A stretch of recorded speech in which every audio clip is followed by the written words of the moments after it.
1953년 전 세계가 평화로운 일상에 안주하고 있던 시기. 하지만 이 평화의 이면에서 미국 사회에서는 정부가 국민을 최면 세뇌하여 조종하려 한다는 도시 전설이 돌고 있었다. 이 전설의 핵심은 CIA가 인간의 정신을 조종하여 사람들을 마음대로 움직이게 하는 비밀 실험을 진행하고 있다는 것이었다. LSD를 이용해 환각 상태에 있는 사람을 조종할 수 있다고 믿었고, 이와 관련된 소문 중에는 연구원 프랭크 올슨 박사가 자살하도록 강요당했다는 주장도 있었다. 당시에는 이 이야기가 영화나 소설의 음모론처럼 여겨졌다. 1953년 4월 13일, 미국 정부는 전례 없는 실험을 비밀리에 진행하고 있었다. 6.25 전쟁이 끝나가던 시점에서 소수의 권력자들은 인간의 정신을 조작할 수 있는 비밀스런 실험을 통해 그들의 계획을 실행하고 있었다. 그 실험의 이름은 MK울트라. CIA 국장 덜레스는 미국으로 귀환한 포로들 중 일부가 공산주의자들의 세뇌에서 벗어나지 못하는 것을 보고 공산군의 가공할 세뇌 기술에 경악하여 미국도 자신들이 잡은 포로들에게 똑같이 세뇌해보기 위해 프로젝트를 시작했다. 이 프로젝트는 CIA의 음모와 윤리적 경계를 넘어서는 극단적인 방법으로 이루어진 실험이었다. 정부는 공산주의 국가와의 냉전에서 우위를 점하기 위해 인간의 정신을 조종할 수 있는 약물과 방법을 개발하려 했다. 그러나 이 비밀스런 실험은 단순한 기술적 호기심을 넘어서 무고한 시민들에게 심각한 피해를 초래하게 된다. 울트라는 비슷한 성격의 실험 계획인 MK 나오미와 MK 델타의 후속 계획이며, 암호명인 울트라는 제2차 세계대전 당시 최고 등급의 기밀 정보를 뜻하던 코드명이기도 했다. MK울트라 계획은 1960년대 냉전 시대에 미국 CIA와 미군이 주도하여 민간인을 대상으로 진행한 불법적인 세뇌 실험이었다. 이 실험의 주된 목적은 취조 과정에서 사용할 수 있는 약물을 식별하고 세뇌와 심리적 고문을 통해 자백을 강제로 이끌어내는 방법을 연구하는 것이었다. 실제 피해자들은 자신이 실험 대상이 되었는지도 모르는 경우가 대부분이었다. 실험 피해자 중에는 어린이도 있었다. 예를 들어 당시 4세였던 크리스틴 드니콜라도 포함되었다. 그녀는 엄마가 없는 사이 아빠가 자신을 실험장에 데려가게 되었다고 증언했다. 미국 정부는 사실을 철저히 부인했지만 의회와 법원은 사실관계가 명확하게 밝혀진 일부 소송에서 피해자의 손을 들어주었다. 하지만 1973년에 당시 CIA 국장이었던 리처드 헬름스가 대부분의 MK울트라 문서들을 파기했기 때문에 정확한 내막은 알 수 없게 되었다. 당시 CIA는 워터게이트 추문으로 공황 상태에 빠져 있었고, 헬름스는 모든 MK울트라 문서에 대한 파기를 명령했다. 이 명령에 따라 계획에 관한 대부분의 CIA 문서들이 파기되면서 전면 수사는 불가능해졌다. 주로 회계 문제를 다루고 있던 2만여 장의 문서들은 CIA 건물 내부에 정리되지 않은 상태로 보관되다가 1977년 정보 자유법에 따른 공개 요구 이후에야 세상에 드러났다. 이후 잔존 문서들은 1977년 상원 청문회에서 전면 조사에 들어갔다.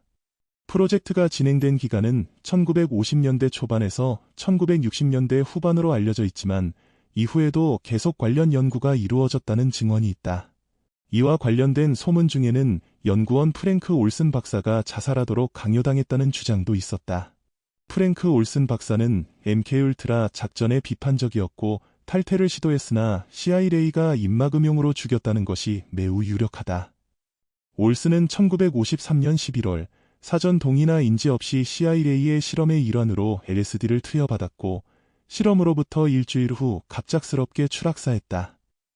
LSD는 리서직 애시드 다이에실러마이드의 약자로 1938년 스위스의 알베르트 호프만 박사가 호밀 등 벼과 식물에 기생하여 독성 알카로이드 성분을 만드는 맥각균을 연구하던 중 합성하여 만든 환각제다. LSD의 환각 증상은 시각과 청각의 왜곡뿐만 아니라 지각 전반과 감정까지 강력하게 왜곡하는 다양한 증상을 포함한다. LSD는 실제로 중독성은 없지만 다른 환각제와 마찬가지로 내성이 신속하게 생긴다.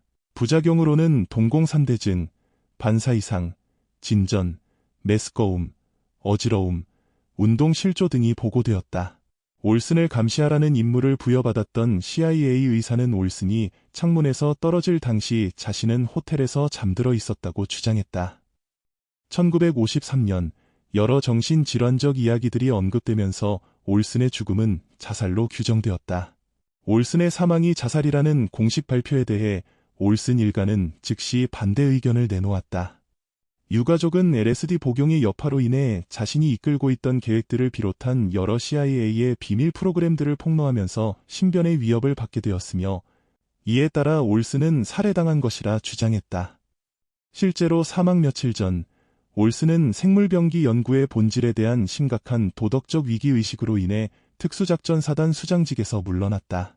1994년 발굴한 시신을 재조사하여 밝혀진 법의학적 증거에 따르면 공식적으로 발표된 사건의 전개와 달리 올슨은 창문으로 떨어지기 전에 이미 두개골 부상을 입은 상태였고, 이에 따라 법의학자는 올슨의 죽음이 자살이 아닌 살인이라고 규정했다. 1975년 올슨의 가족들은 정부로부터 75만 달러의 보상금과 함께 대통령 포드와 CIA 국장 윌리엄 이건 콜비의 공식 사과를 받아냈으나 사과는 오직 올슨의 LSD 섭취 우려에 대한 사전 동의 문제에 한정된 것이었다.